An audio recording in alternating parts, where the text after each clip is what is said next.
Welcome back to Pinpoint History, everyone.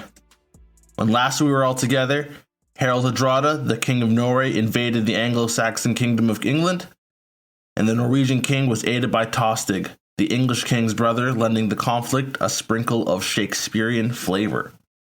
The Norwegian forces found success at first, defeating the northern forces at the Battle of Fulford Gate. Harold Godwinson, the King of England, led a forced march with his forces from London to York in just 5 days, shocking the Norwegian army. After a hard-fought battle at Stamford Bridge, the English army came away triumphant, and the Norwegian king lay dead in the field of battle. It was a victory that typically would have cemented Harold Godwinson's rule and the strength of English arms in Europe. Harold Hardrada was a strong ruler and a quite capable commander in the field of battle. Except Harold Godwinson did not have time to bask in the glow of his victory. Enter now William, the Duke of Normandy. The Duke of Normandy was a known threat, and Harold had spent most of 1066 on the Isle of Wight waiting for William's invasion. By September, however, William had not yet invaded, and Harold withdrew back to London, and shortly after, Harold Hardrada had invaded. The Norman invasion force landed on the southern shores of England at Pevensey Bay on September 28th. Harold could hardly be any further from the landing point of William's army, having stayed in York after Stamford Bridge and resting the army. William, upon landing, proceeded cautiously, feeling out the territory and encamping at an old Roman fort. Seriously, let's talk about that infrastructure. And he began building a base of operations. As the days progressed, and William's scouts had not detected any opposition coming their way, a contingent of Norman forces were sent out to Hastings to demand surrender, which they promptly did. On September 29th, Harold was made aware of the Norman landing in Pevensey.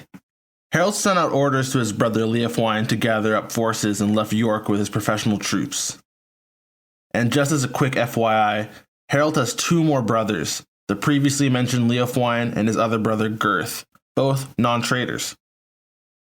Harold sped down from York and back to London by October 6th, again making rapid progress and surprising William. Despite his quick progress, Harold's forces were still being amassed, and William, in order to force a battle quickly, began raiding Harold's lands in Sussex and his vassals' lands as well. William also engaged in some reputation smearing and began spreading the rumor that Harold had cut Tostig's head off his body after his death in battle. Very Mean Girls-esque of him. These actions forced Harold into making a move, and despite having the advantageous position where he could take his time and let his troops amass, and pick a battle on more favorable terms for the English, William's raids and gossip had done the trick. Harold felt that he could no longer wait, and on October 11th, left London to meet William's forces. Harold's forces were all infantry, with his professional troops being the most heavily armed and armored, wielding 2-handed axes that could cut through a horse and a man with single chop, or so the sources say. The quality again varies, as the Fyrds levied would have whatever they could arm themselves with and whatever they had for armor, which was all of varying degrees. Had Harold waited longer, he could have bolstered his forces with higher quality men. The army was set in contrast to William's forces, the core elite of it being his knights. Norman knights were well renowned throughout Europe as some of the most shockingly effective mounted forces. William had recruited heavily for this campaign and had lords not only from Normandy but other French lands, drawing heavily from Brittany and Flanders, as well as more Norman forces from southern Italy. On October 14th, after a 50-mile march, English and Norman forces would meet head-to-head. The day prior, Norman scouts had spotted the English forces coalescing and rode back to William immediately to inform him of the English arrival. Upon hearing the news, William began recalling his forces that were still foraging and scouting around and put his forces on high alert, anticipating a surprise attack like Harold had launched at Stamford Bridge. The attack never came, as Harold opted to rest his forces after the march. The battle would be fought the next day on October 14th. The next morning, a Norman scouting party rode up to gain intel on the English forces and saw that more forces were still marching to meet up with the English king. Taking this news back to William, the Duke decided to engage the English forces before they were ready. The Normans moved closer to the English forces, who were by now aware of each other. The English forces situated themselves at the top of a hill known as the Senlac Hill and deployed their shield wall formation, while William's forces lined up at the bottom of the hill and prepared for battle. Harold on this day had around 8,000 men, while William had around 7,000 to 7,500 men, with 2,000 being his elite cavalry. The Battle of Hastings was a full-day affair, long and hard fighting between the Normans and English. The battle began around 9 a.m., and the Normans began advancing on the English position with a barrage of arrow fire. The arrows had little effect on the English as they were formed up in the shield wall, and the arrows were coming uphill. Then, William's heavy infantry began their ascent on the hill, coming up toward the English defensive line. The Norman infantry engaged with the English line and grueling hand-to-hand combat began. The Norman infantry was determined in breaking the lines and pushed hard, but the English were just as resolute in maintaining their defensive position. The infantry engaged each other for half an hour, but were unable to make any headway. The Normans began to disengage, and William sent his knights to charge through.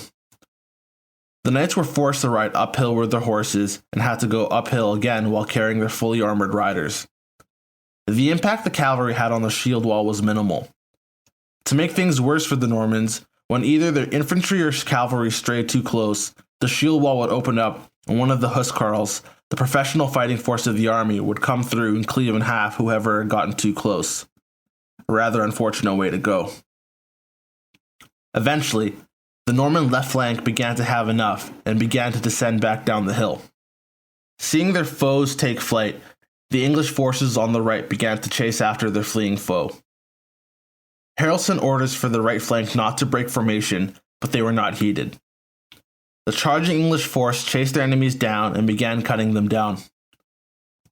As a quick side note, in a lot of ancient battles, majority of the casualties came from the retreat. Exposing your back to the enemy forces usually was not a great idea. Panicked withdrawals led to many deaths, while an orderly retreat usually minimized losses. The Normans surviving this onslaught made it back down the hill, but they kept retreating. This exposed William's center where he was located, so he sent the order for his remaining troops on the hill to come back down. Now, the English forces were outnumbered on the plains, so Harold sent a force downhill to support his now exposed forces. This charge was led by both of Harold's brothers, Leofwine and Gurth. Their force crashed into the Normans and began pushing them back, having some great success at the start. However, the English luck could not last forever. Both of Harold's brothers were killed in the fighting, which killed the momentum of the charge. The English forces regrouped at the top of the hill, while the English forces who were left at the bottom, their formations were finally left to fend for themselves. After the regrouping of the English forces at the top of the hill, it was now do or die for the Normans.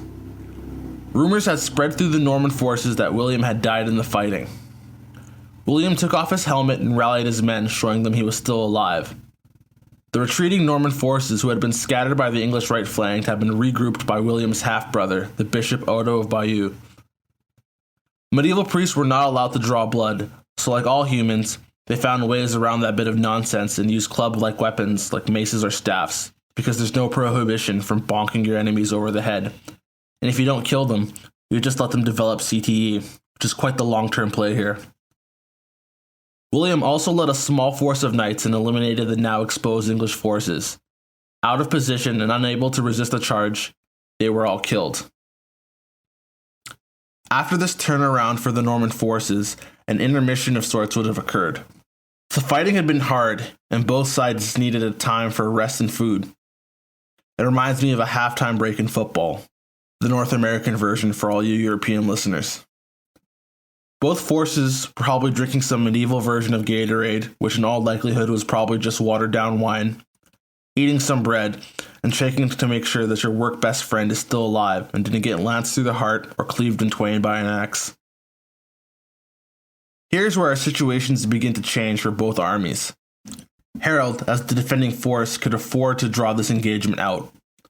He would receive more reinforcements, maintain a steady stream of supplies, and could take his time whittling down the Norman invaders.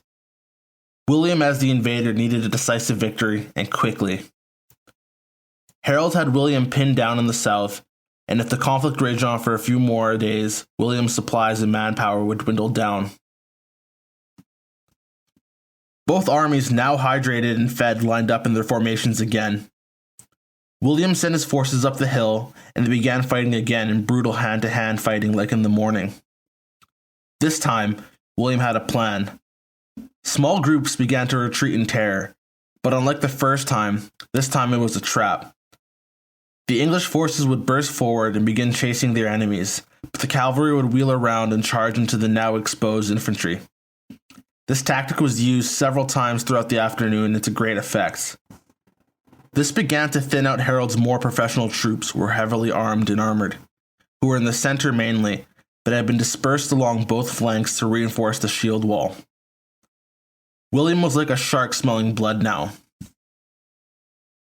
His archers were sent forward to bombard the English line, and this time it was chaos. The thinning line and less armored fieldmen began dying from the missile bombardment, and William knew this was his time to strike. He charged forward with the remaining contingent of knights at his disposal and broke through the center of the English line. It was over for the English now. They had fought hard, and in a similar twist of irony, Harold was shot in the eye with an arrow, and it was cut down afterwards. With the English king dead, the army lost its will to fight, and the surviving forces fled. William had achieved his great victory. Despite the great victory, the English did not surrender just yet. The English elected a new king, the 14-year-old Edgar. Edgar's grandfather was King Edmund, the king who had fought against Canute's invasion in the first episode. Edmund's son Edward went into exile and lived in Hungary, and had a son Edgar. Edgar was recalled to England by Edward the Confessor, but was too young to be crowned at Edward the Confessor's death. One reason he was not crowned was the imminent invasion of William had been predicted, and secondly, Harold Godwinson and his family had been quite powerful as earls beforehand, and was able to get Harold to become crowned king. Despite being elected, Edgar was never crowned, and after William had been victorious in a couple more smaller engagements, the English surrendered to William, and he was crowned king on Christmas Day, 1066. Even after being crowned king, William faced resistance and rebellion from the English, a notable rebellion being led by our old friends Edwin and Morcar, who had elected not to help Harold. They were both defeated in the rebellion, but managed to escape. However, they did not get happy endings. Edwin was betrayed by a small group of his men and handed over to the Normans who had him killed, while Morcar submitted himself to William, hoping to be pardoned, but he was not, and was put into prison. When William died in 1087, he allowed for Morcar to be freed, if he would behave himself after he was released. William's successor to the English throne, his son William Rufus, had put him back into prison, where he would stay until the end of his days. So, sorry about that, Morcar. And back to the present. In 1069, William was fed up with the resistance he was facing and the constant rebellions in the north. So he unleashed what is known as the Harrying of the North. He sent forces to the north and devastated the land, torching homes, killing livestock, destroying crops. The innocent were cut down with the guilty. It was indiscriminate, and it was a slaughter. Counts of the death were reported to be over 100,000, but modern scholarship is unsure of the actual figures. What we do know is that once again, on William's deathbed, suffering from a bout of pre-death clarity, he regretted giving the order for the harrying. William ruled in England for 21 years, going back and forth between England and Normandy. When William died, he had 3 sons: Robert, William Rufus, and Henry. William's eldest son Robert had always been a thorn in his side, and had rebelled against his father. Despite the bad blood, Robert was made Duke of Normandy, William Rufus was king in England, and the young Henry was given some money to buy a sizable portion of land. The 2 older brothers agreed to make each other their heirs and went about their business. William Rufus ruled in England for 13 years until he was, quotation mark, accidentally killed, quotation mark, in a hunting accident. This happened while Robert was off on the First Crusade. This left Henry in a prime spot to take the throne of England, which he did. Robert returned from the crusade and decided as the older brother he should be made king and invaded England. He was unsuccessful, and Robert and Henry made peace. The peace did not last, however, as Robert was a notorious troublemaker. And in 1105, Henry invaded Normandy, captured his brother, and Robert spent the rest of his life in prison. The young Prince Henry was now King of England and the Duke of Normandy, and Henry would rule England and Normandy for 35 years, quite capably. As King and Duke, his domains were quite large, larger than the King of France at this point in time. Things would not stay quiet forever, and Henry died without an heir in 1135 when his only legitimate son drowned in a boating accident. Henry had made his daughter his heir before his death, but the nobles weren't interested in being ruled outright by a woman. Henry's nephew was crowned king, and that began a civil war. Henry's daughter Matilda and her husband Geoffrey, who was the Count of Anjou, a county that neighbored Normandy, fought for the throne. The civil war went on for 14 years, until Stephen, the now current King of England's son, died. He agreed to make Matilda's son, also named Henry, king after his death. They came to an agreement in 1153, and Stephen shortly died afterwards. Henry II was now King of England, Duke of Normandy, held his father's land in Anjou, and began what was known as the Angevin Empire. Henry ruled for 35 long years and died in 1189 when his famous son became king, known to us as Richard the Lionheart. Well, that's it for this week's episode, and for our mini-series on the Norman conquest of England. I'll be taking another week off to begin my research for our next topic.